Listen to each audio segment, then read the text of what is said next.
Allora, ritorniamo a noi, Presidente. La qualità del costruire a tutti i livelli è stato un problema, cioè l'abbiamo digerita noi italiani, perché c'era bisogno di comprare, di avere la casa, l'immobile, c'era la possibilità di farlo, le banche, poi parliamo anche delle banche, davano, e quindi si costruiva più non posso, strade, ponti e non solo, però come si costruiva? Non tutti l'hanno fatto bene. E le conseguenze adesso si vedono, perché adesso che non ci si può più rimettere mano è un problema. Noi parliamo continuamente con amministratori locali, continuano a lamentare questo aspetto, non abbiamo soldi per intervenire. Come lei diceva, se non si fanno opere pubbliche o non si risistemano quelle esistenti, dà l'idea di degrado dilagante. Idem per i privati. Cosa possiamo dire a riguardo e capiamo se c'è qualcosa, c'è stato un miglioramento, quelli che magari possono galleggiare nell'economia hanno fatto qualcosa? Allora, sulla qualità delle imprese mi sento di dire che ci vuole soprattutto attenzione alla reputazione dell'impresa alla quale si vanno a affidare i lavori. Troppo spesso, siccome nel nostro settore è troppo facile inserirsi, non c'è una patente, non c'è parliamo prima del settore privato, non c'è una patente, uno va in Camera di Commercio, porta la sua marca da bollo e apre l'impresa di costruzioni. Questa mancanza di qualificazione è la mamma di tutti i difetti del costruire che abbiamo vissuto in questi anni. Se chiunque poteva fare il costruttore, è ovvio che poi, non avendone la capacità, non avendo le maestranze adatte a eseguire l'opera, si sono visti i risultati. Per cui un appello che faccio ai privati che danno in mano la propria casa o che danno in mano il loro sogno futuro di abitazione a un'impresa, di guardare in casa di quell'impresa, capire cosa ha fatto prima di fare la loro abitazione, se ha dei dipendenti propri, che storia ha. Insomma, la storia dell'impresa spesso fa la qualità dell'impresa e per cui la qualità poi dell'opera che viene eseguita. Diverso è il ragionamento sulla qualità delle opere pubbliche, perché qui abbiamo un sistema di qualificazione sopra i 150.000 euro di lavoro pubblico, c'è l'obbligo di avere una qualifica che attraverso queste società di attestamento che si chiamano SOA e ovviamente lì c'è un settore un po' più controllato e un po' più attento. Però ciò non toglie purtroppo poi torniamo al discorso dei ribassi. Se poi io devo fare l'opera e ho chiesto e ho fatto il 50% di ribasso, poi che l'opera venga fatta male è abbastanza, sta nelle cose, perché non ho la capacità finanziaria, non ho le possibilità di eseguirla come deve essere eseguita, perché se doveva costare 100 non si capisce come io sia in grado di farla 50 se non a discapito della qualità. Qui chiamo in causa però i controllori, cioè chiamo in causa il direttore dei lavori, chiamo in causa l'amministrazione che deve controllare e deve purtroppo.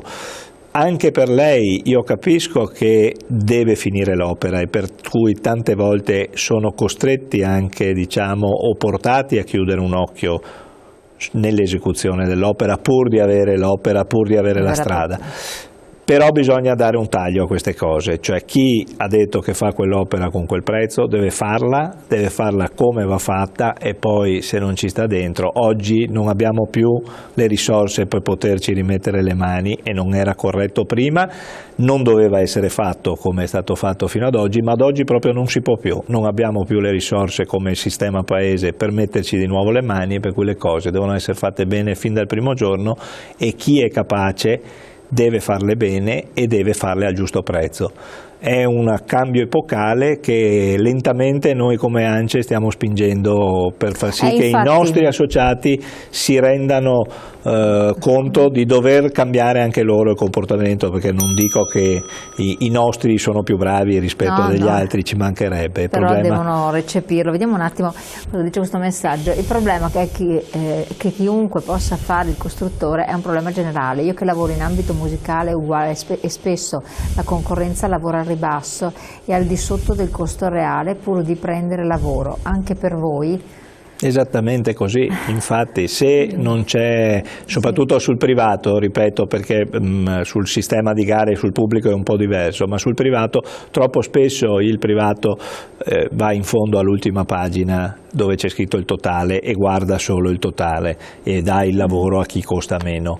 Non sempre il minor prezzo è la miglior scelta possibile da fare, ripeto, bisognerebbe però anche il problema vedere. che sottolineava il messaggio, che è un po' quello che conosciamo, che lei stesso ha detto, il fatto che chiunque possa cimentarsi, va là in Camera di Commercio, così è avvenuto, abbiamo avuto, con tutto il rispetto parlando, però albanesi che prima erano dipendenti, si sono aperti la loro società, hanno costruito, tuttora si propongono nel mercato costruendo con tecniche che non hanno un protocollo, non hanno esperienza del materiale se non il saper fare perché ho fatto così, quindi costruisci adesso come l'hai fatto 100 anni fa, per dire, ma hai fatto dato di fatto reale.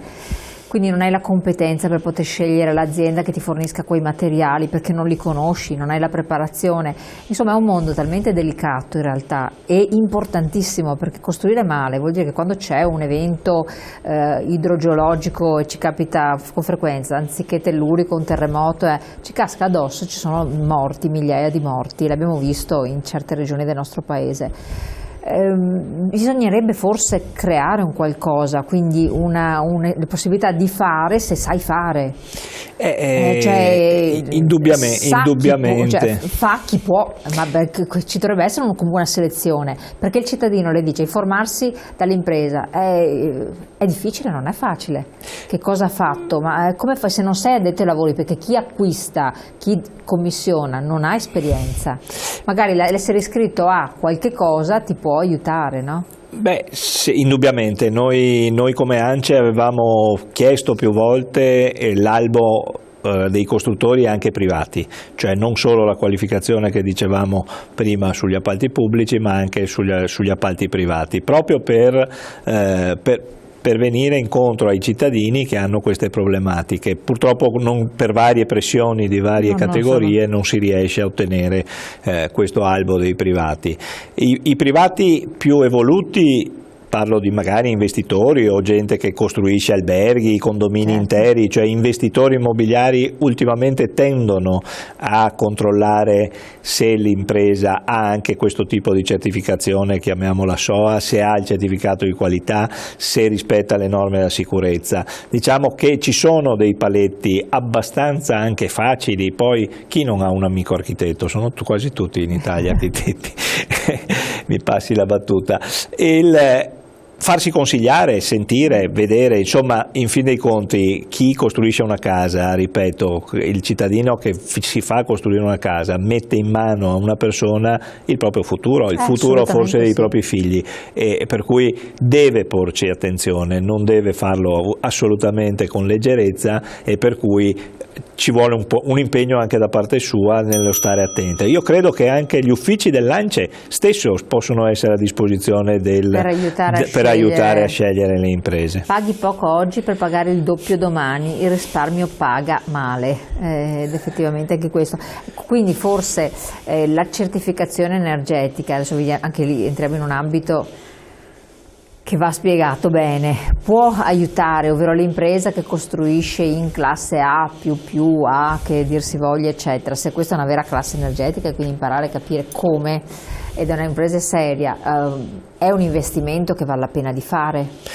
Beh, sicuramente sulla